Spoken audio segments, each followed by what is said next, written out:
The Faroe Islands were never meant to look the way they do today. And without understanding what twisted them into their current form, the most extraordinary features of these landscapes stay invisible, even to those who stand right in front of them.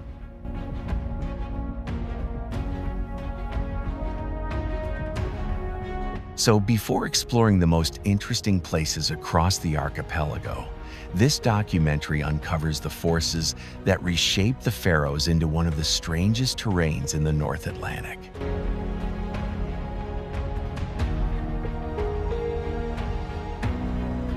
And one of these forces is so unusual that scientists still debate its full impact.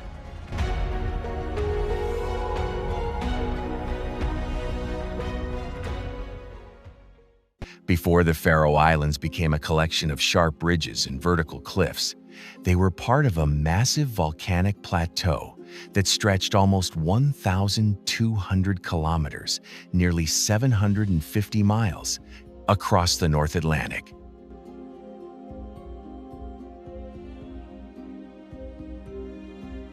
What we see today is only a thin, fractured remnant of a much larger world.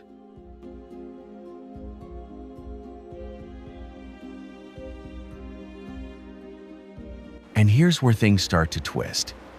These islands were shaped not by a single eruption, but by millions of years of lava flows stacking on top of each other like pages of a geological book.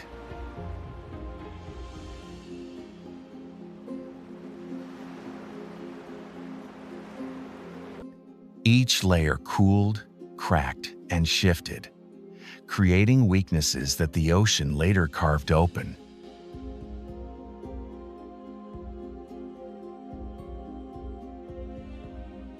But this raises a deeper question. Why does the land look so jagged, so impossibly steep?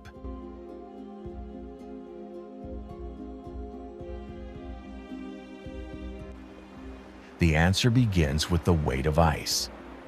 During the last ice age, glaciers up to 800 meters thick, almost 2,600 feet, sat on top of the islands.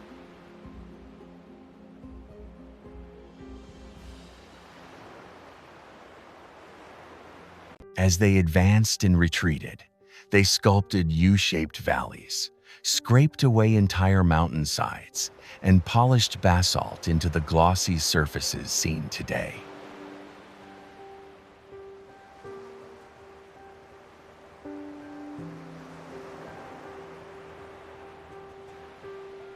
Yet the most surprising part is that these glaciers didn't simply erode the islands, they bent them.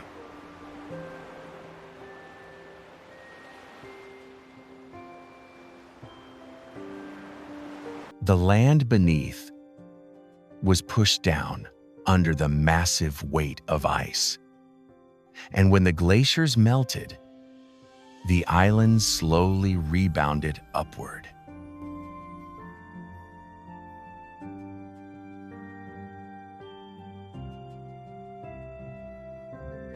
That process still hasn't fully stopped.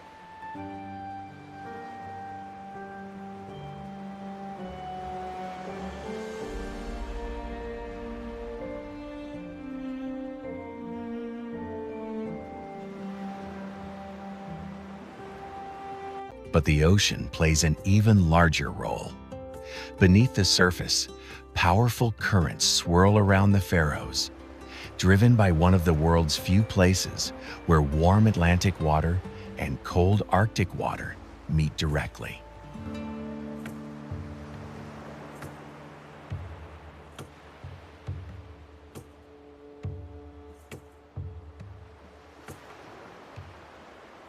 This mixing zone creates a nutrient surge that attracts some of the richest marine life in the North Atlantic.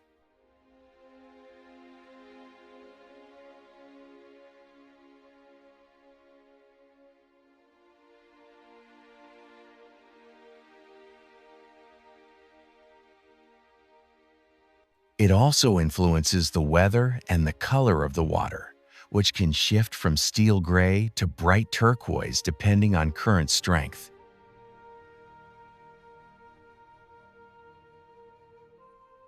These currents shaped Faroese culture long before the modern era. Fishing wasn't just an industry, it was a survival strategy dictated by tides, winds, and knowledge passed down for centuries.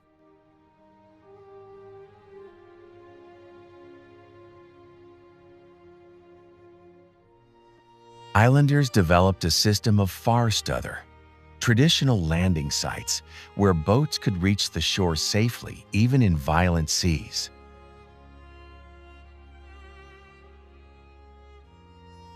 Choosing the wrong one could have fatal consequences.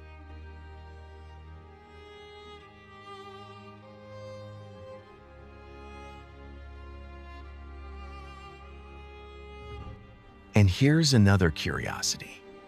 The Faroese language contains dozens of words for different types of wind and fog.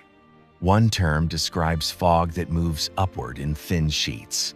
Another refers to a wind pattern that signals approaching storms even if the sky looks clear.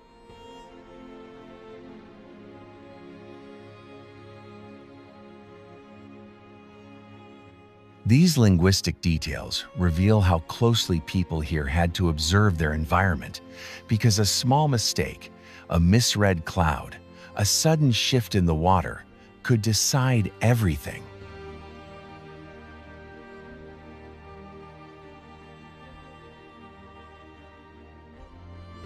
But perhaps the most surprising part of Faroese history is cultural rather than geological. Genetic studies show that while most male ancestry comes from Scandinavia, a large portion of female ancestry traces back to the British Isles, especially Ireland and Scotland.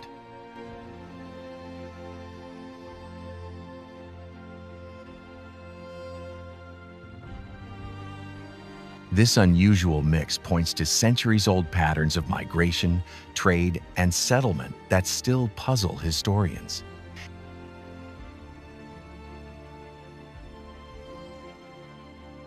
It's one of the many reasons the Faroes feel culturally familiar yet isolated at the same time, Nordic in structure, but carrying echoes from across the sea.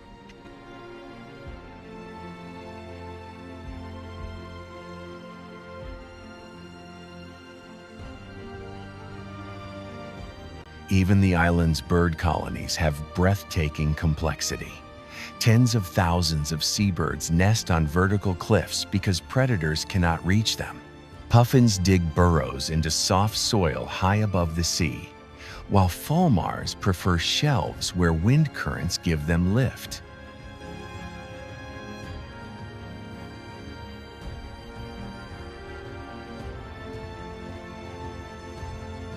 And in one of the most dramatic adaptations, storm petrels navigate by smell, following scents carried by ocean winds over distances of hundreds of kilometers, or well over 100 miles.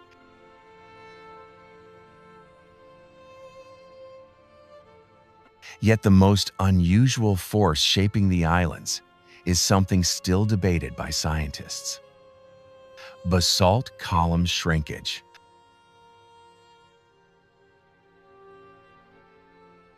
As lava cooled, it cracked vertically, creating natural pillars.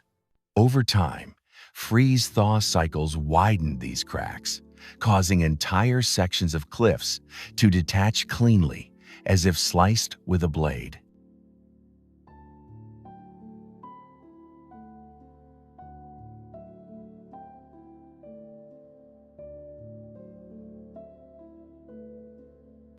Some researchers believe this process influences rockfall patterns that are so regular they almost seem predictable.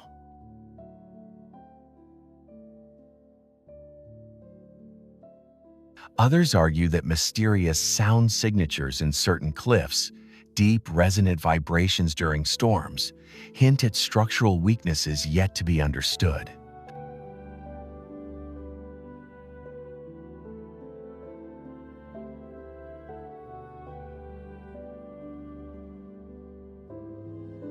And this brings the story full circle. The Faroes look the way they do not because of a single event, but because of countless interacting forces: volcanoes, glaciers, winds, currents, language, isolation, even vibrations hidden inside the cliffs themselves.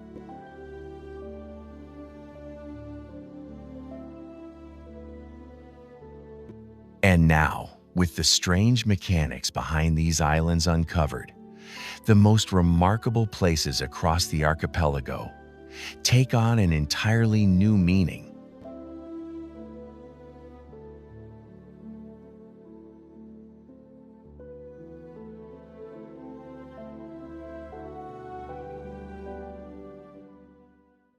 Múlafossur is one of the rare places on Earth where multiple geological forces intersect so precisely that the landscape looks engineered rather than natural. The waterfall drops nearly 60 meters, about 200 feet, directly into the Atlantic. But what makes it remarkable isn't just the height. It's the way the basalt cliffs curve around it, forming a natural amphitheater shaped by repeated lava flows millions of years apart.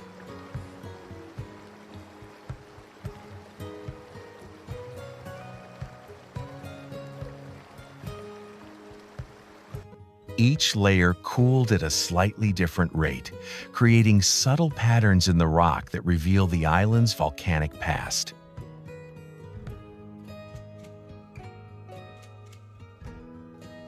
The village of Gásadalur, perched above the waterfall, remained nearly isolated for most of its history.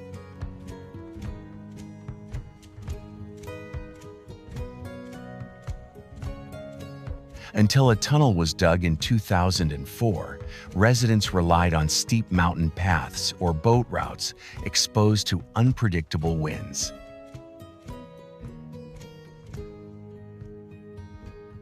This isolation preserved a way of life shaped by the rhythm of the sea and the limitations of the terrain.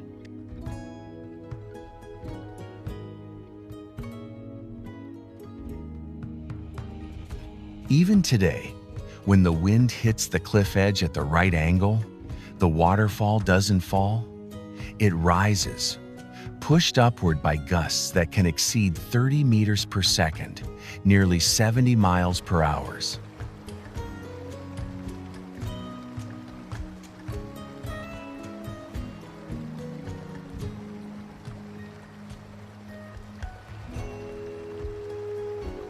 What's easy to miss is how this single waterfall demonstrates a recurring Faroese pattern: landscapes formed by lava, reshaped by ice, and then continuously rewritten by the ocean.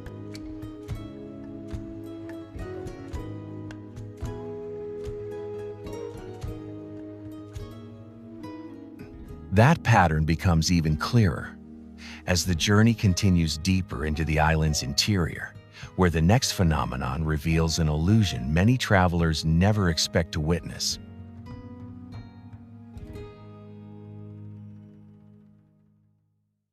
Sørvágsvatn is famous for an illusion that no photograph fully prepares you for. The lake appears to hover high above the Atlantic, as if suspended on a natural balcony. The explanation lies in the angle of the surrounding cliffs.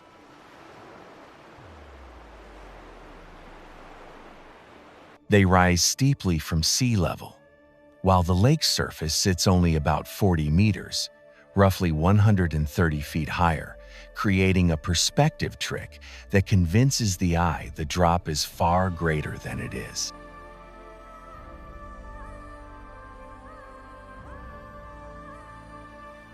Hikers often assume the lake is perched hundreds of meters above the ocean, but that impression comes from how the brain interprets foreground and background when the horizon is compressed.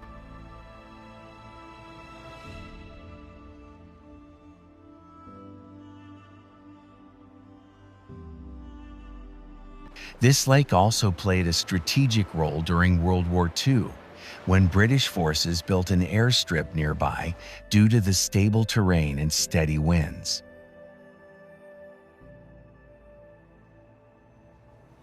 The area still holds remnants of wartime infrastructure, and the lake's depth, up to 59 meters, nearly 194 feet, made it a reliable freshwater source for early settlements on Vágar.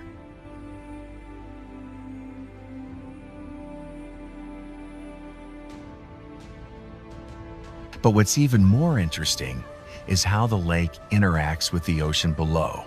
During storms, pressure differences cause water levels to fluctuate, creating subtle movements that reveal the lake is not as still as it appears.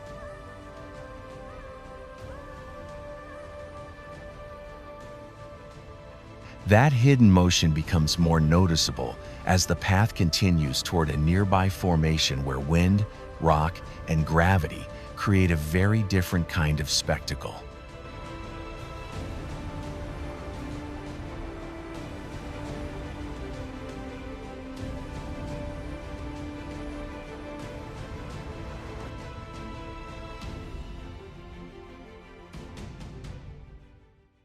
Trøllkonufingur, known as the Witch's Finger, rises about 313 meters, over 1,000 feet, straight out of the ocean. Its shape is so narrow that early sailors believed it was impossible for such a pillar to withstand Faroese winds.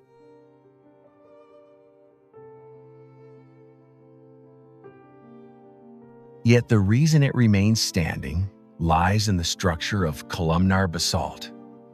When lava cools slowly, it forms vertical joints that behave like tightly fitted teeth. The rock contracts inward, creating natural stability, even when erosion wears it down from all sides.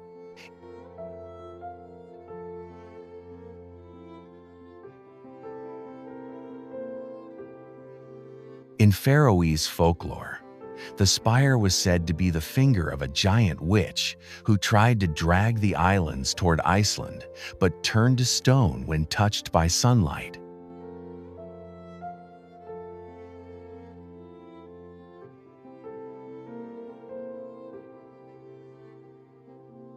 While the legend is symbolic, it reflects a geological truth. Basalt columns do break apart when exposed to stress, but the process is so gradual that shapes like this can last thousands of years.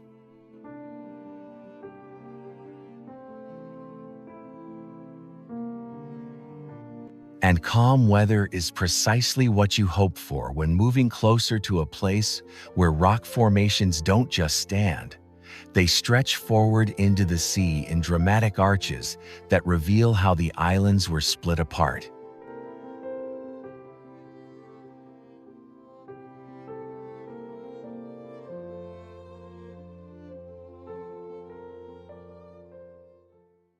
The Drangarnir Sea Stacks are a textbook example of how erosion exposes the internal structure of volcanic islands.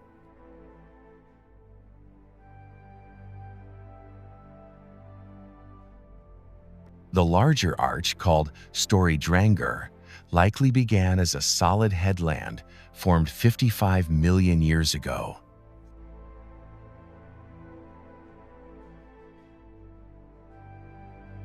Over time, the Atlantic carved tunnels into weaker basalt layers until the tunnels widened and collapsed, leaving behind a massive natural arch. The process continues even today, with ocean swells eroding the underside by a few millimeters each year.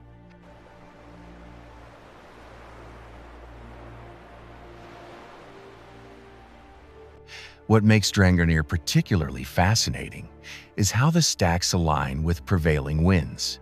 When strong gusts hit the opening, they accelerate through the arch, creating powerful spray columns that rise several meters into the air.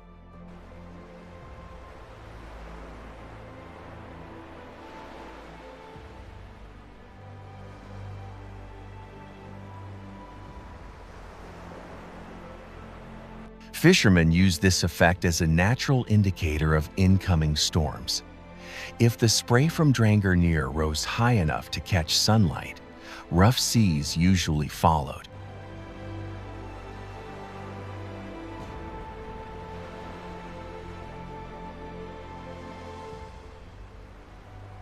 The area around the stacks is also rich in marine life because underwater shelves concentrate nutrients carried by tidal currents.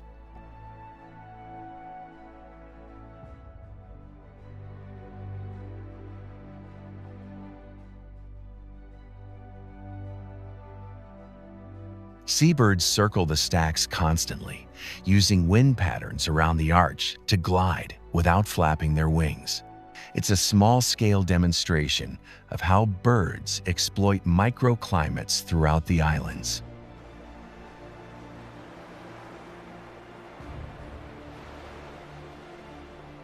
But the most striking moment comes when the stacks line up perfectly with the silhouette of a nearby islet, an unmistakable landmark that adds a new layer to the volcanic story shaping this coastline.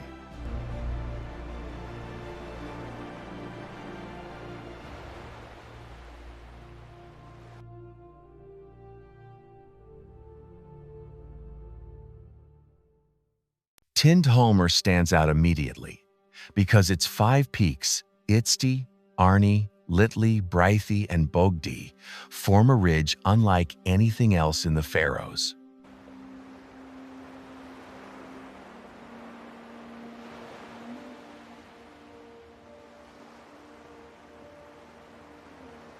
The islet rises sharply from the ocean to 262 meters, about 860 feet.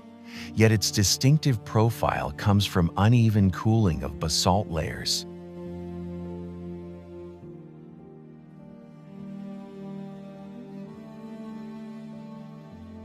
These layers contracted at different speeds, creating zones of weakness that erosion later sculpted into the serrated skyline visible today.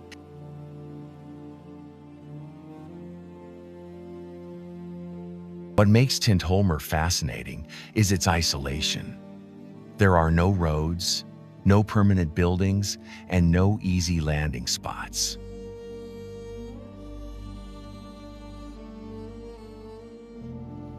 Historically, only skilled Faroese boatmen dared to approach its narrow shore, timing their arrival with tides and swell conditions.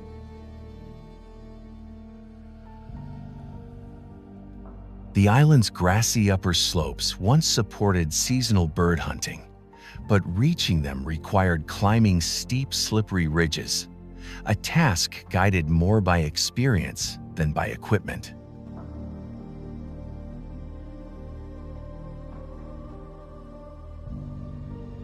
And those shifting conditions become even more important when moving toward a nearby island where wildlife, terrain, and weather have shaped one of the most distinctive environments in the entire archipelago.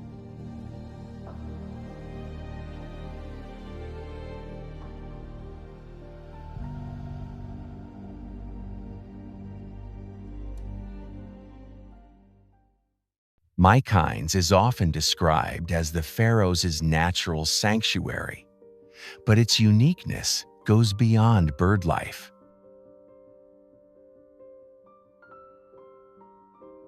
The island sits directly in the path of nutrient-rich Atlantic currents, creating ideal conditions for plankton blooms.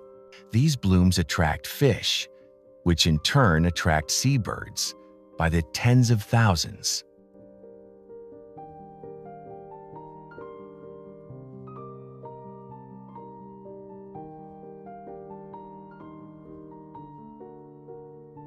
Puffins, gannets, kittiwakes, and storm petrels all nest here, each species choosing locations shaped by wind exposure and soil depth.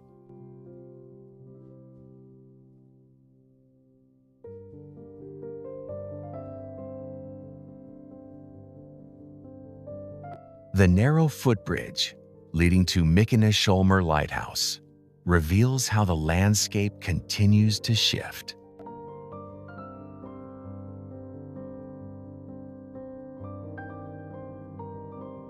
Although the lighthouse stands just 35 meters, around 115 feet above sea level. It has survived countless storms because it sits on a basalt platform with unusually high fracture resistance.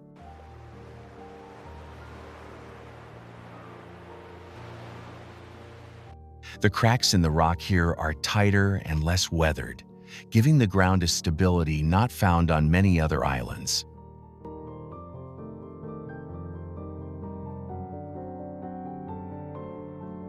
Perhaps the most unusual part of Mykines is the interplay between fog and topography. When warm air passes over the cold cliffs, fog forms almost instantly, moving in horizontal sheets that appear and disappear within minutes.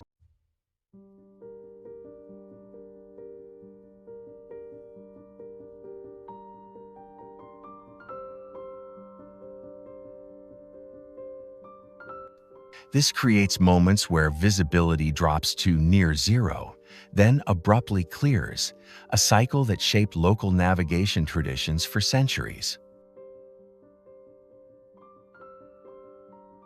Understanding this dynamic makes it easier to appreciate how earlier Faroese settlements adapted to landscapes with unpredictable visibility.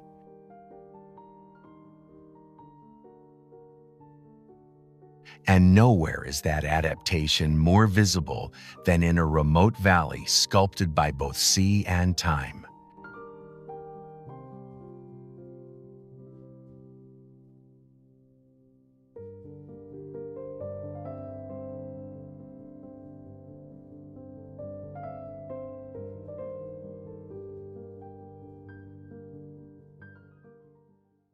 Saksun sits at the end of an old lagoon that once opened directly to the ocean. Over centuries, storms pushed sand into the inlet, gradually sealing it off. What remains today is a tidal basin, surrounded by steep cliffs rising up to 500 meters, more than 1,600 feet.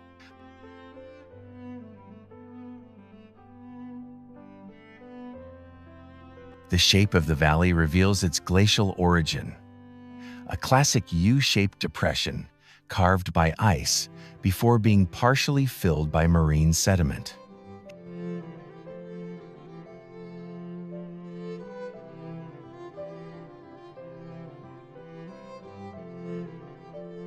Historically, the lagoon allowed boats to enter at high tide, but shifting sandbars made navigation unpredictable.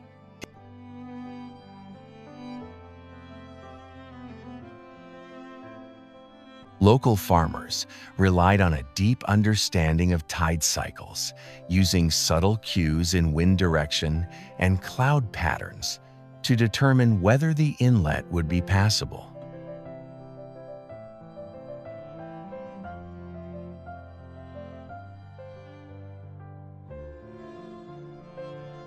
This dependence on natural signs reflects a broader Faroese pattern, survival guided by meticulous observation rather than fixed rules.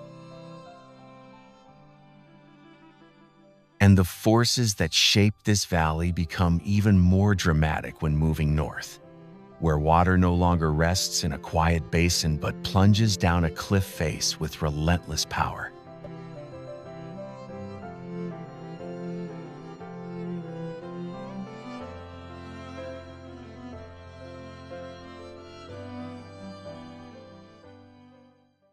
Fossá is the tallest waterfall in the Faroe Islands, dropping in two major stages that together measure around 140 meters, about 460 feet.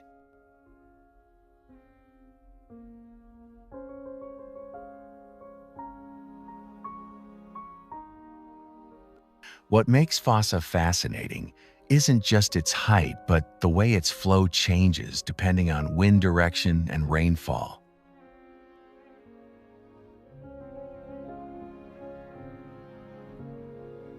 During dry periods, the waterfall becomes thin and ribbon-like, revealing the underlying basalt ledges.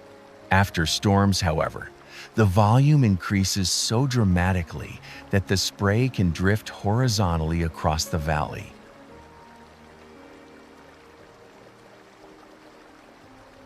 The cliff behind Fossá holds clues to its formation. Multiple basalt layers, with varying hardness, cause the water to erode the rock unevenly.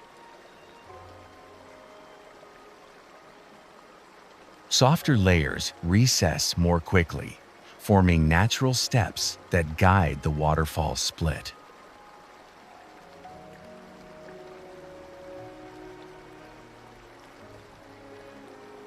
This stepped erosion also reveals ancient volcanic events. Each layer represents a different eruption, separated by thousands of years of cooling and weathering.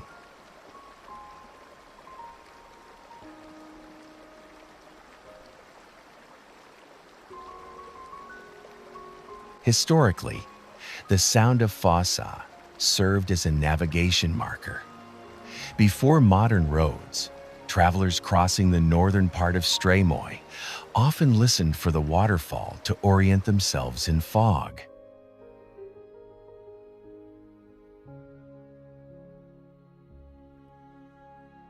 Its roar could be heard far beyond the valley, acting as a natural landmark long before maps were common.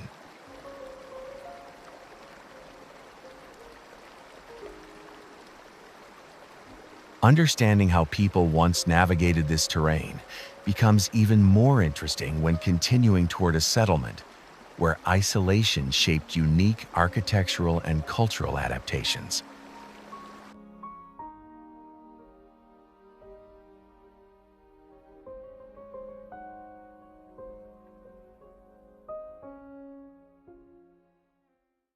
Gjógv takes its name from the natural sea gorge cutting deep into the shoreline, an ideal, sheltered landing place in a region where safe harbors are rare.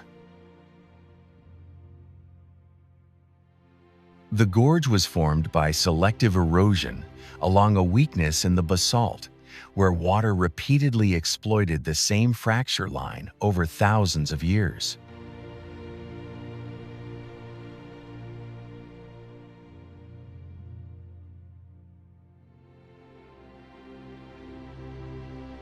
The result is a narrow channel with walls rising up to 20 meters, around 65 feet, creating a natural marine corridor.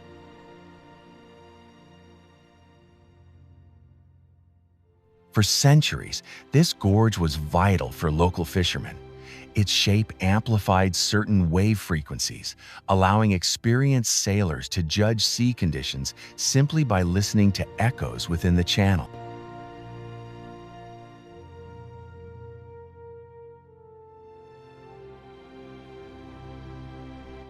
When the acoustics shifted, it often meant a change in currents or weather approaching from the north.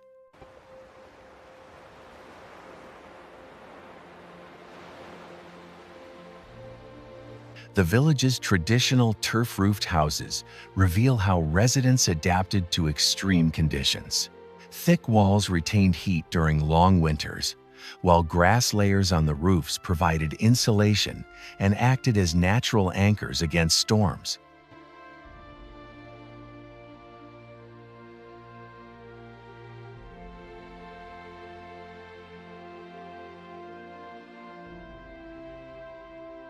The layout of the village, tucked between mountains, also reduced exposure to crosswinds.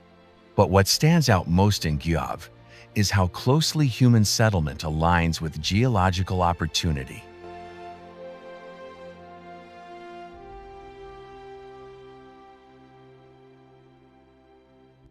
And that relationship becomes even more striking when moving toward the coast, where two towering sea stacks have been watched, named, and interpreted for generations.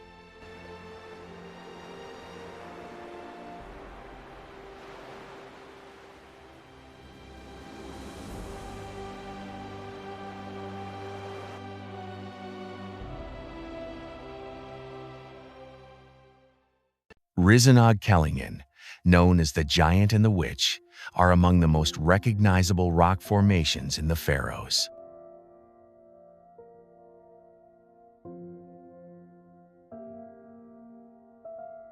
Risin stands at 71 meters, about 233 feet, while Kellingin rises to 68 meters, roughly 223 feet. Their shapes reflect the island's complex erosion history. Risin consists of more durable basalt, which resists wave impact, while Kellingin formed along a fault line with more fractures, making it vulnerable to breakage.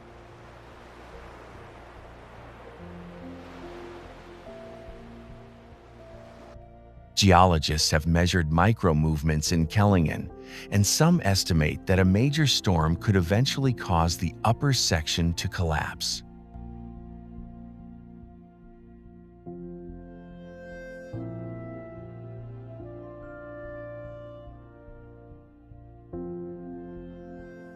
The legend behind these stacks describes them as giants turned to stone, but folklore often encodes real environmental observations. Islanders may have noticed early on that the stacks weathered differently, one stable, the other subtly shifting, and built a story to explain their contrasting behavior.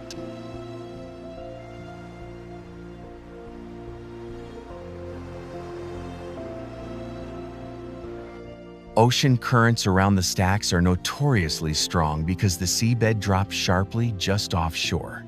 This creates upwelling zones that attract fish and seabirds, making the area rich in marine life.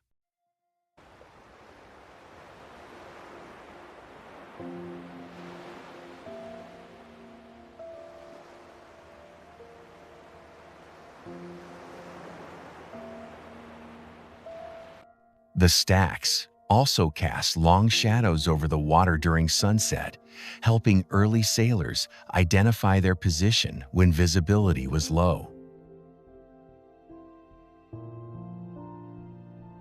Yet the story of contrasting stability and movement becomes even more intriguing when traveling inland to a village shaped by natural amphitheaters carved into steep mountain slopes.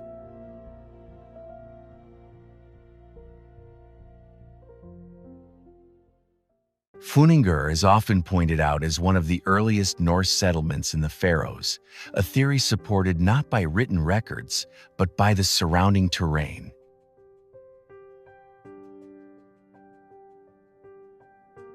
The village sits at the foot of towering slopes, shaped into a natural amphitheater during the last ice age. These curved valley walls amplified sound, making communication across distances far easier, an advantage for early communities relying on coordinated sheep farming. The settlement's placement also offered protection from harsh coastal winds, a crucial factor long before modern building methods existed.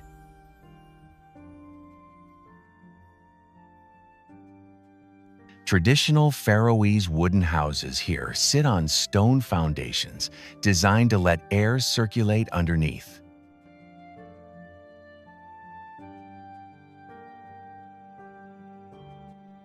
This prevented moisture buildup during humid summers and provided a buffer against winter frost.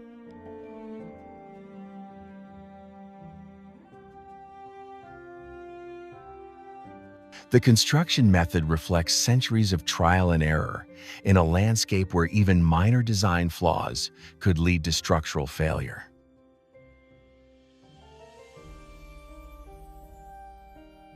And structural design becomes even more critical when moving to a location where a single viewpoint reveals both the scale of the islands and the forces that constantly reshape them.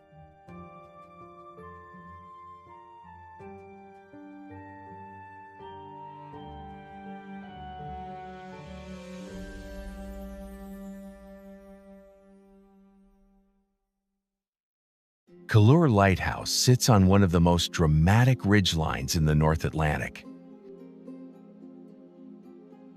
Though modest in size, the lighthouse occupies a position that demonstrates the full complexity of Faroese topography.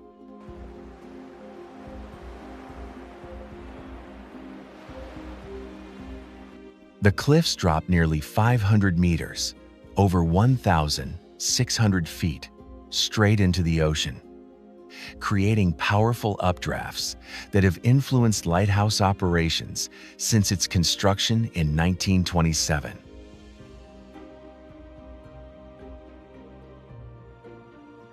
These updrafts can lift seabirds unexpectedly high, a behavior that once confused early surveyors mapping flight patterns.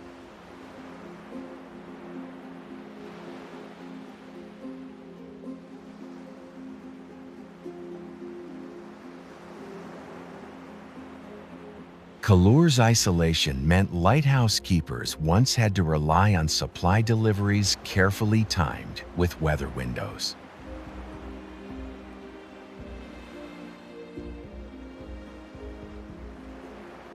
Even today, the path leading to the lighthouse demonstrates how vegetation adapts to constant wind abrasion. Grasses grow low and compact, forming dense mats that reduce moisture loss.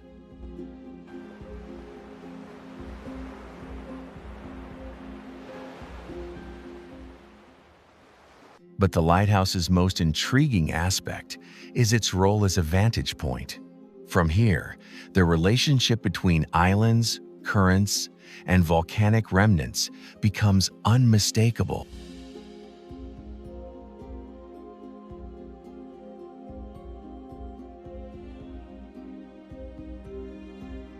Setting the stage for a closer look at the island, whose shape and structure reveal why this region feels so otherworldly.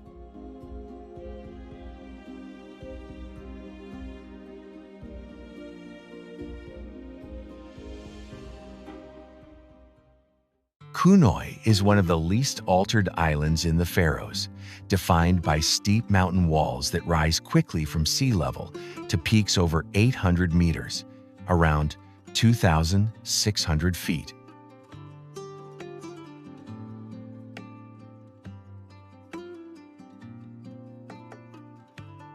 This extreme elevation change across such a short horizontal distance creates microclimates that shift rapidly as air is pushed upward, cooled, and condensed into mist.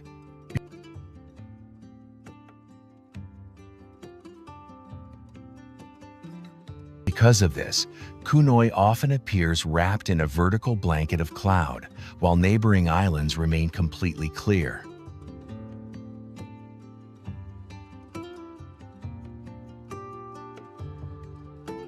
Kunoy's remoteness preserved traditional farming methods longer than on many other islands. Stone enclosures still visible on the hillsides mark grazing territories passed down through generations.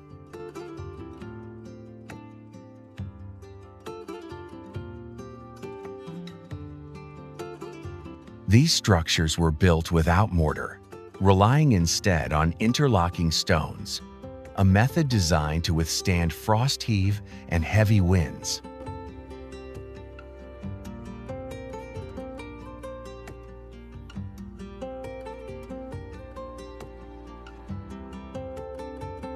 And the contrast between these quiet, uninhabited landscapes and the nearby heart of northern Faroese activity becomes immediately clear as the journey continues.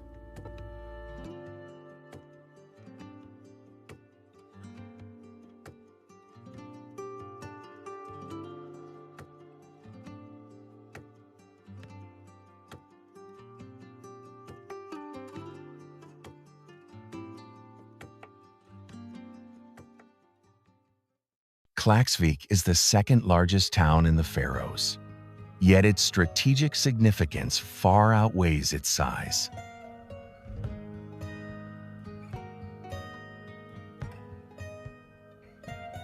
The town sits inside a deep, sheltered fjord that cuts sharply into the island, providing natural protection from storms sweeping across the North Atlantic. This geography turned Klaksvík into a major fishing hub long before modern ports existed.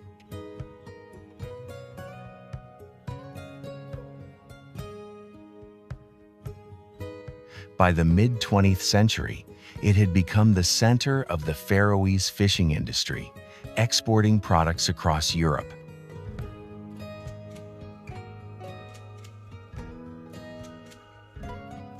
The town's growth was shaped by a unique decision: constructing a tunnel through the mountain linking it to neighboring islands. This engineering project, completed in 2006, dramatically changed transportation patterns in the north.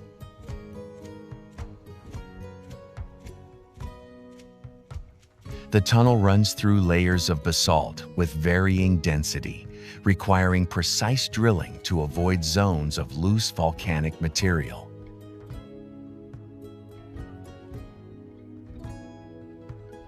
Yet what stands out most is Klaksvík's role as a gateway. From here, the transition from bustling port to remote coastal landscapes happens quickly, and that shift becomes especially noticeable when heading toward the northernmost village in the Faroes.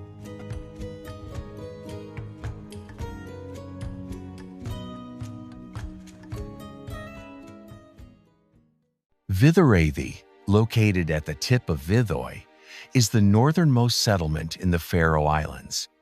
Its position between towering mountains and open ocean has shaped both its culture and its challenges.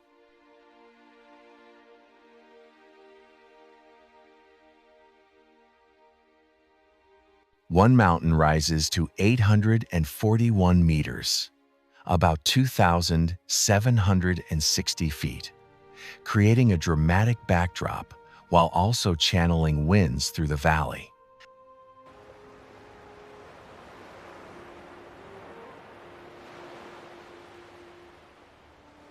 These funneling effects can double wind speed in certain conditions, making Viðareiði one of the windiest inhabited places in the region.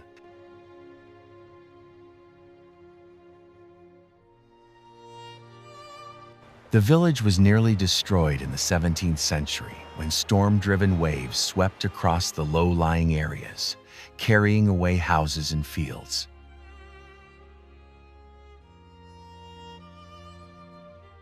After this event, locals built stone walls that angled outward, dispersing wave energy rather than resisting it directly, a subtle but effective adaptation to an unpredictable environment.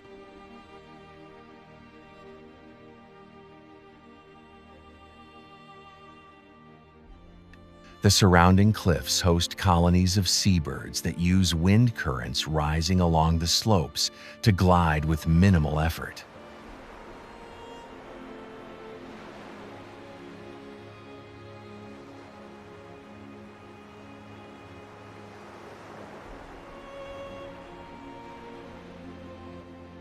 Observing these patterns provides insight into how wildlife navigates extreme terrain.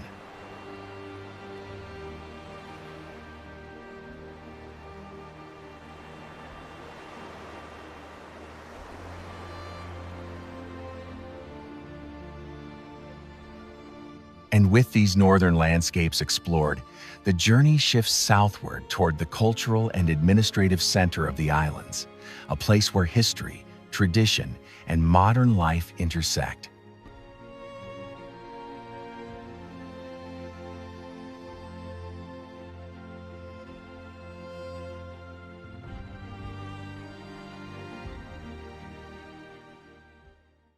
Tórshavn is one of the smallest capitals in the world, yet it holds the administrative, cultural, and political center of the Faroes.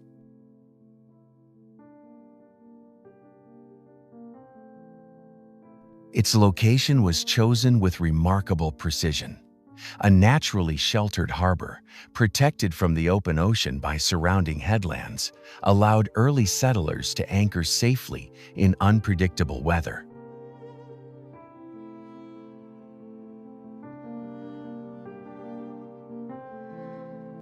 This sheltered position also enabled trade routes to develop long before the islands were connected by modern infrastructure.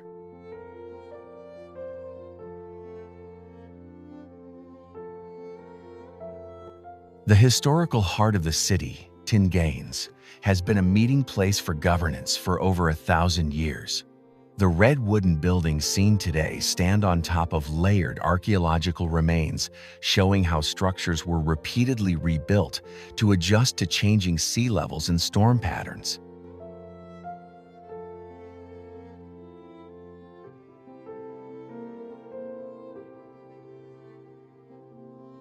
This continuity makes Tórshavn's government site one of the oldest still in active use anywhere on Earth.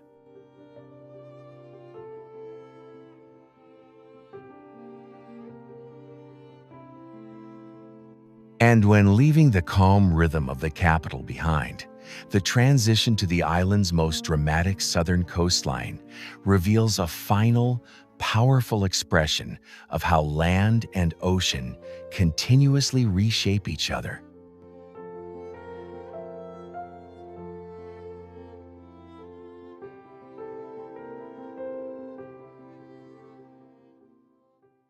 Suðuroy Cliffs represent the Faroes at their most extreme.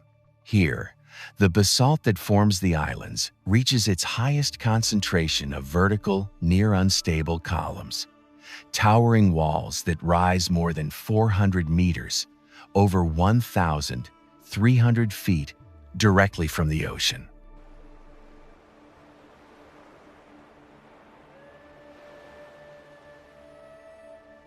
These cliffs display some of the clearest examples of columnar jointing in the entire archipelago, where hexagonal structures formed as lava cooled at a uniform rate millions of years ago.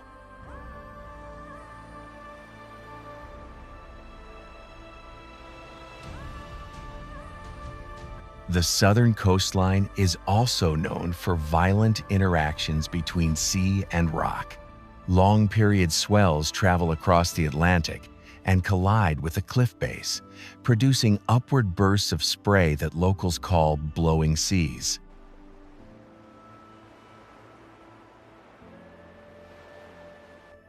These vertical jets can climb several stories high, depending on wave frequency.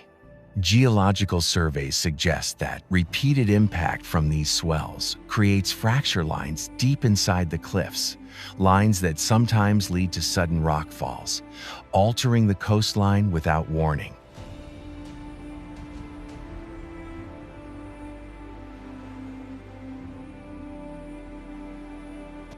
Despite the harshness, Suðuroy's cliffs support a rich ecosystem.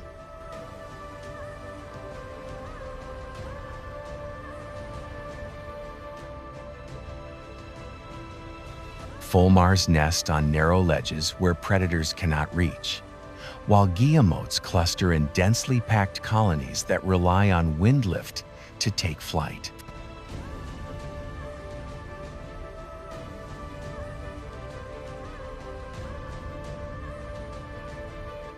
Each species chooses its nesting site according to microcurrents created by the cliff geometry, an adaptation found only in regions with extreme vertical relief.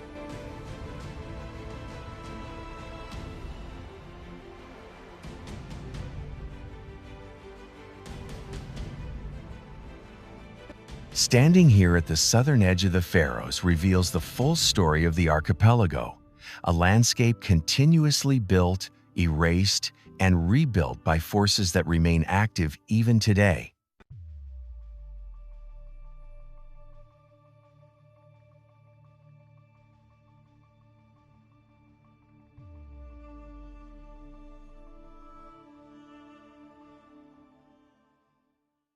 The Faroe Islands show how landscapes are shaped not by one force, but by many working together: volcanoes, glaciers, wind, and the ocean, each leaving their mark over millions of years.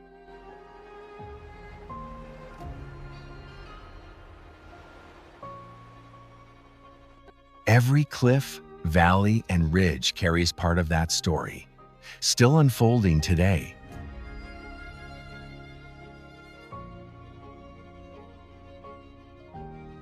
And while this journey ends here, the same forces shaping the Faroes continue to transform places across the world. We'll explore those regions in the journeys ahead.